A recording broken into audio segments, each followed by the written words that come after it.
Welcome. Hello. Come in, please. Grab a coffee, a tea, or other beverage of your choice. Have a seat. I hope you enjoyed the Dagger only runs. It's been quite a journey. Oh look, a convenient card to a playlist for anyone who hasn't already seen the Dagger only runs.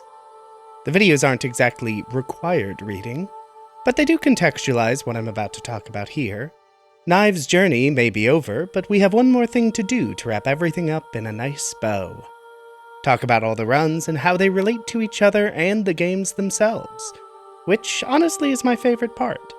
Some say the journey and not the destination is the point, but I love to be a little contrary, and I love a good destination. Just like before, we will be using Tier Maker to rank the series games on a variety of metrics, so get used to that being on the left of frame and some cutoff. Let's get into it. In our sorcery-only series, where we followed Spells through his journey, we started the discussion with difficulty, which we will get to here. But first we need to talk about something that is more relevant for daggers than it would have been for sorceries. And since I will be referencing it quite a bit, we'll start with it. And that topic is variety. See, with sorceries, other than 100 different soul eras, the variety of spellcasting is kind of taken as a given. Demon Souls has the smallest number of sorceries in the series, and it has 22 different spells.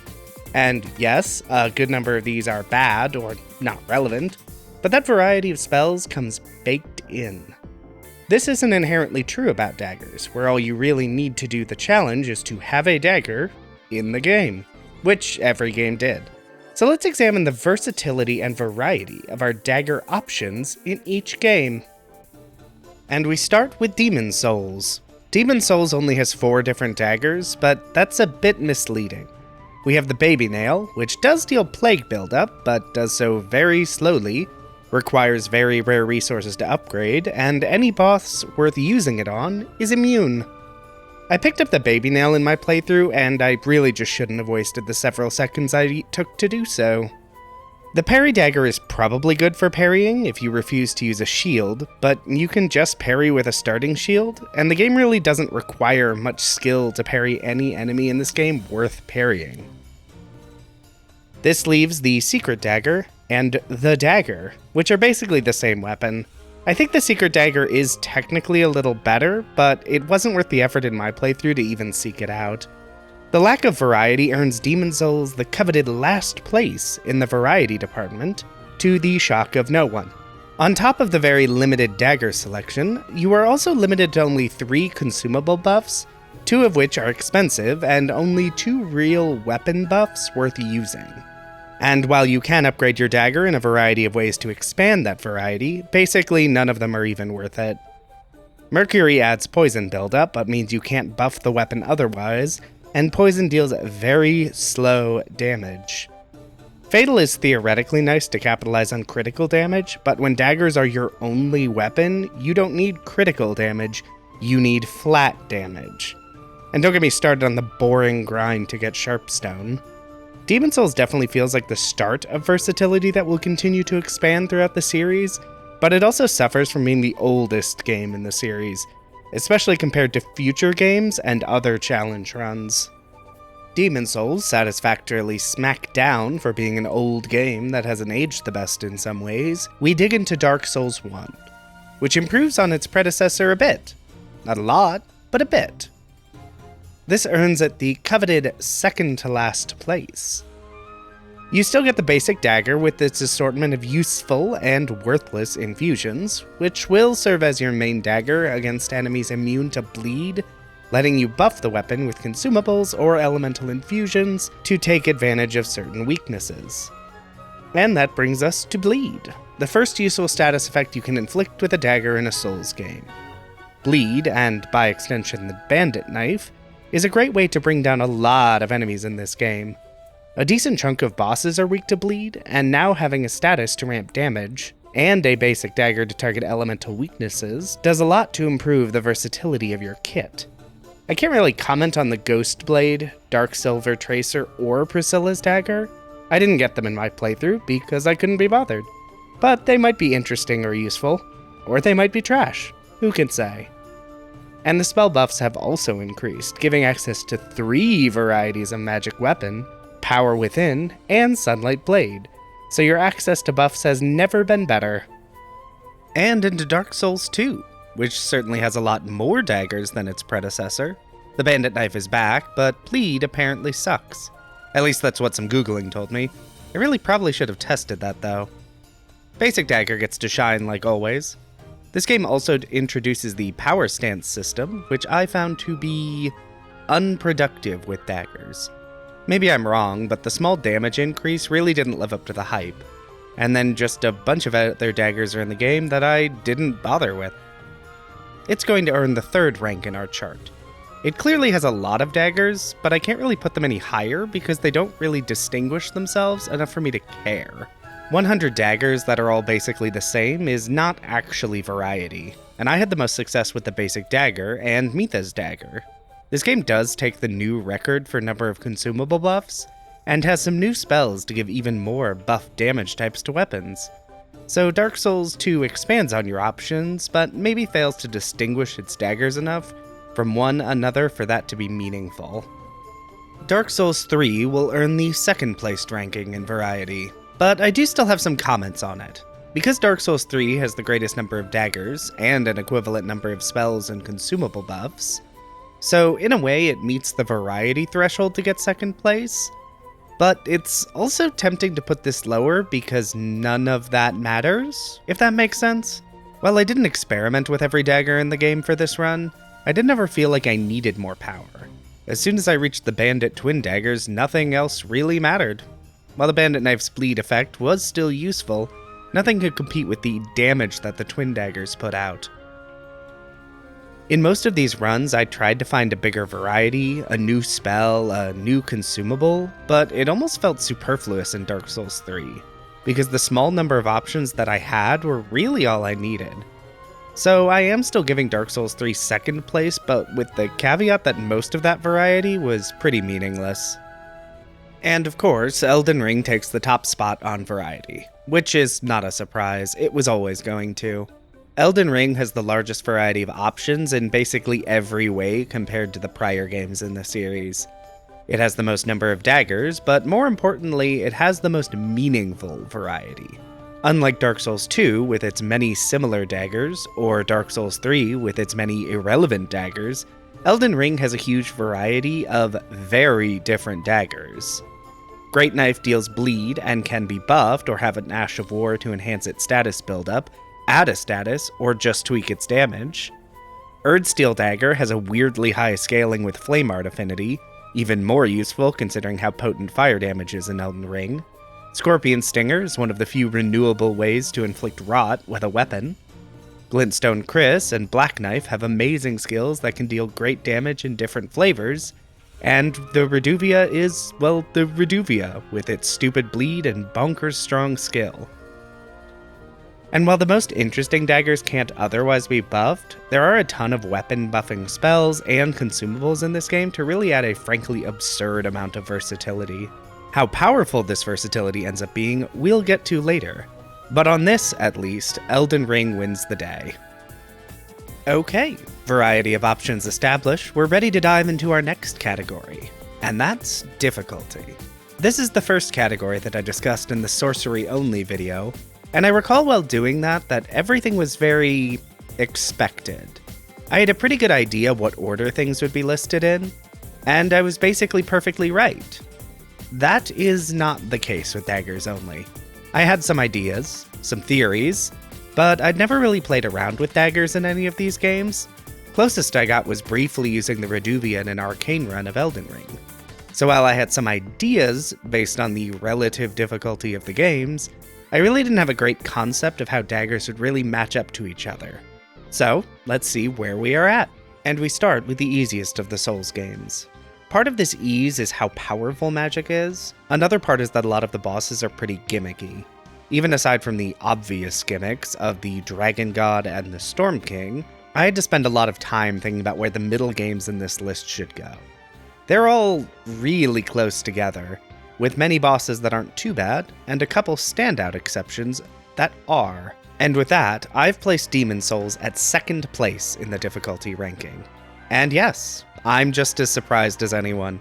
After the decent performance against Phalanx and bodying Tower Knight with Enchant Weapon, Daggers only drops off basically immediately.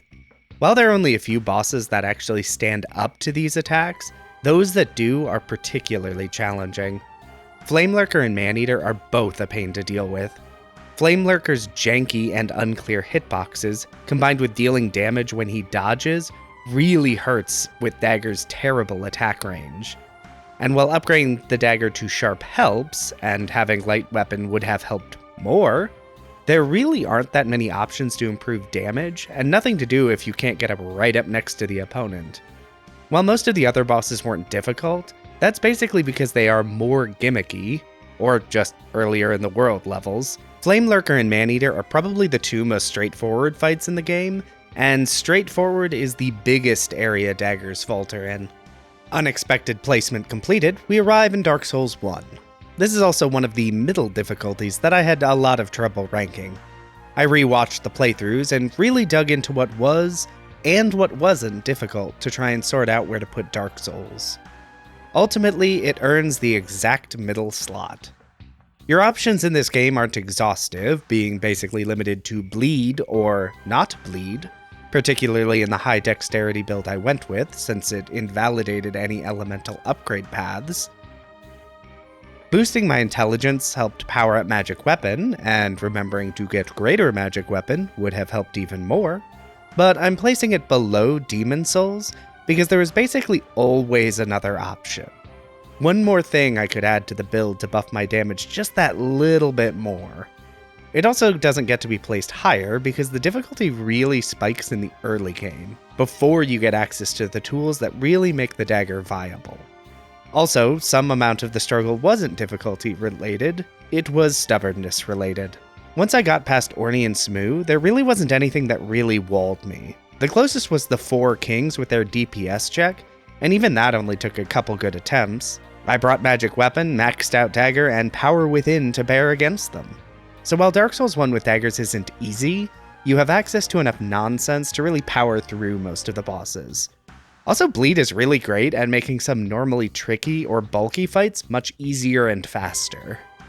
And now we're at the last of our middle children, which means Dark Souls 2 earns the 4th place on my difficulty ranking. As I said, these middle 3 were all really close together. On another day, with some different thoughts, I could easily see rearranging these. But today, in this video, this is the order they will go in. And the reason I ultimately decided to place Dark Souls 2 last is there were very few bosses that meaningfully stood up to daggers, even bosses that are normally kind of difficult. I talked at length in the sorcery-only summary about how the bosses in Dark Souls 2 fall short in difficulty, especially when compared to the hostility of the areas they inhabit. And that remains true here. There were really only a couple fights I can remember as being challenging at all, including the Throne Twins, which was very weird to have happen. Everything else basically melted against the fast attacks. Magic Weapon is worse in this game, since its damage doesn't scale off intelligence, but the game is kind enough to give you Mitha's Dagger, which can poison so many bosses. Just looking at a list of bosses and seeing which ones are poisonable, only 3 of the required bosses in this game are immune, and the rest can all be poisoned, which, when combined with how hostile poison is in this game, is great. So yeah, Dark Souls 2 places 4th. Ask me another day and maybe I'd feel different. But we're gonna go with this for today. And that brings us to our penultimate entry, and the only open slots on the board are first and last. And so we must consider, where does Dark Souls 3 end up in our ranking? And the answer is last place. That's right, Dark Souls 3 Daggers Only is the easiest run on this list. And I'm just as baffled as everyone else. But I stand by it. The Dark Souls 3 run was easily the hardest sorcery run in my prior series. It wasn't even close. I have a whole rant about it in my prior summary, and now we arrive at Dark Souls 3 Daggers, and it falls all the way to easiest. Yeah, I was not expecting that at all. But it is true. Admittedly, if I were being a little more objective, I'd probably not rank it quite this low. Dark Souls 3 is still a tricky game, and while I stomped many bosses, I also have a lot of practice fighting them. More practice than I'd ever really wanted. But what ultimately earns Dark Souls 3 the uncontested last place in the difficulty ranking is that Dark Souls 3 Daggers Only is just easier than a normal playthrough, which is kind of not acceptable for a challenge run. This is a build I'd recommend to anyone if they were struggling with Dark Souls 3, which kind of says it's too easy.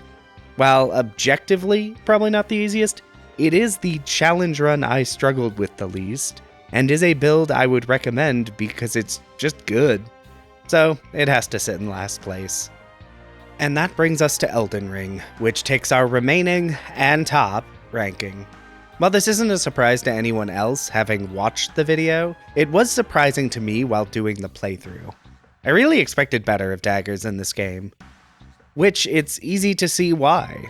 You have Glintstone Chris with its very good and long-range Glintstone Pebble, Great Knife with its very overpowered bleed while still being able to be buffed, Black Knife, which makes up for holy damage by sapping HP, reducing max HP, and having a comically long-range attack, then the Reduvia, arcane scaling, stupidly high bleed up, with a skill that lets you hit twice with a single button input, and fire a blade beam of blood to really boost that bleed buildup. But then all of that interesting power and ability just hits wall after wall. The run starts off so promising for the early to mid game, but starting with Fire Giant, every boss in the game objects to your continued progress. And you can mitigate that a bunch by switching between daggers and respecking your character, using the Black Knife for its range and HP sap against the Fire Giant, Glintstone Chris to hit Malekith while he unleashes a flurry of attacks on the other side of the arena. But the final bosses in this game are no joke, but daggers are the punchline. And restricting myself to not using the skills from Ashes of War really hinders some of the best skills that would normally shore up this lack of versatility. And that says nothing about Radagon into Elden Beast, two very different bosses with two very different build requirements. If you could fight them separately, I don't think it would have been too bad. You could tailor a separate setup for each to really maximize the fights. But having to do both fights in sequence means you need a build that can deal with both. And daggers really don't have that existing versatility to make up for it. I'd consider doing another run of this, but not restricting my skills at all, provided they are equipped on daggers, and see if that makes any difference in the difficulty. In a way, the challenge of a similar run across a series is most impacted by how much you give up. So while all these runs are dagger only, what that means in the context of the individual game is actually very different. With difficulty out of the way, we come to our final category of comparison. The coveted, would I recommend this challenge? The category that is the most meaningful, synthesizes both the prior two categories, and adds in a bunch of other factors. And we begin, as always, with Demon Souls. I struggled a lot with where to rank any of the games in this list. Every run on here has some pros and some cons when talking about recommendations, but Demon Souls is going to end up in last place. And the reason I rank it last is ultimately it's not that interesting to do. And for me, interesting is king. While Demon Souls reaches the middling ranking in difficulty, it doesn't really have that much else going for it. The small number of daggers means you basically only have the one dagger, maybe the secret dagger if that is in fact better. The consumable and spell buffs are also really limited, really amounting to fire resin, better fire resin, or 2 levels of enchant weapon. And while this game has a theoretically interesting weapon upgrade path system, the reality is just upgrade the dagger normally. Sharp will be better with high dex, but it's just not worth the investment. Demon Souls has interesting systems, but a dagger-only run cuts out everything interesting, and the only things left are boring or grindy. So, Demon Souls gets to be at the lowest ranking. It's also worth noting you technically can't do a dagger-only run because of Storm King. That doesn't invalidate the run, at least not in my opinion, but does put a bit of a mark on it. Next we arrive at Dark Souls 1. Dark Souls 1 does a lot to improve on all the things that I didn't like about Demon Souls. Fewer gimmicky bosses, more daggers to look at and not use, less grindy nonsense. It still only makes it into 4th though. But for very different reasons to Demon Souls. I actually thought this would end up placing higher in the list. The problem ultimately is the progression and difficulty of the run. As you gain access to more and more tools to improve your damage, the only real limiter, the challenge becomes incredibly easy. Watching back the run, it's pretty clear that after the Orny and Smooth fight, nothing is really difficult in this run. Magic weapon, power within, and just fully upgrading your bandit knife can cut through basically the whole game. So it's a really interesting challenge run, until you clear Anne Orlando. Then you might as well stop. 4 Kings are difficult, mostly because the DPS check you have to pass is pretty steep for daggers, but nothing else really does anything. Nito is easy, Bed of Chaos is not different than a normal fight, Seath is chunky, but not fun. If Orny and Smoo were the final bosses in the game, I might actually recommend this more highly. But the entire second half of the game is just a romp through Dark Souls, but with the dagger this time. And it doesn't really do anything to make that more interesting. Well, 2 bummers aside, we move on to Dark Souls 2. Where does this game manage to land? And the answer is in the top spot. Which, was not expecting that. Dark Souls 2 landed squarely in the middle on every ranking in Sorcery Only. It's really weird to see it hit the top spot in the recommended category, but I stand by it. Dark Souls 2 just managed to hit the sweet spots on difficulty and interest, and I love it. You get a few different dagger options, and while most fail to differentiate themselves, they do manage to provide a few standouts. Particularly Mitha's dagger, which gives you a great status, which lets you time your attacks and still do damage while backing off. The spells and consumables you have further make this run a really interesting consideration of what is better to use in a given fight. And if you don't want to spike your dexterity into the stratosphere, the infusions you can get access to through the better blacksmith would provide a lot of versatility to really hone in on individual weaknesses. Daggers only in Dark Souls 2 isn't perfect, the Shrine of Amana still exists, but it manages to thread the line quite well and make bosses you wouldn't expect to be difficult actually difficult, and in ways I wouldn't have expected. So, for once, this middle child earns a top rank. Weapon durability is still a dumb mechanic though. And we arrive at Dark Souls 3. Dark Souls 3 and I have a very weird relationship. It's consistently been my least favorite Souls game, but I will say that doing these runs has made me a bit more fond of the game. And that continues to be true. But the question of whether I would recommend a dagger-only challenge run is actually a weird one. Dark Souls 3 Sorcery Only failed to claim the top spot in my recommendations because it was too hard. I would not recommend it as a challenge run because the difficulty was so much higher than the other games. And Dark Souls 3 Daggers has also failed to hit the top spot, but this time because it was too easy? Seriously, it swung all the way around to not being hard enough to earn my highest award, which is weird. But the question of would I recommend this challenge run comes with the implication that I am recommending this as a challenge run, which I simply can't, because it isn't.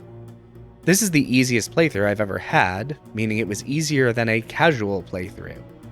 So, if I wanted to be very strict, I could put this in last place, but I had enough fun doing the run that I just can't. Dark Souls 3 earns my number 2 slot because while it fails, by definition, to be a challenge run, it was a lot of fun.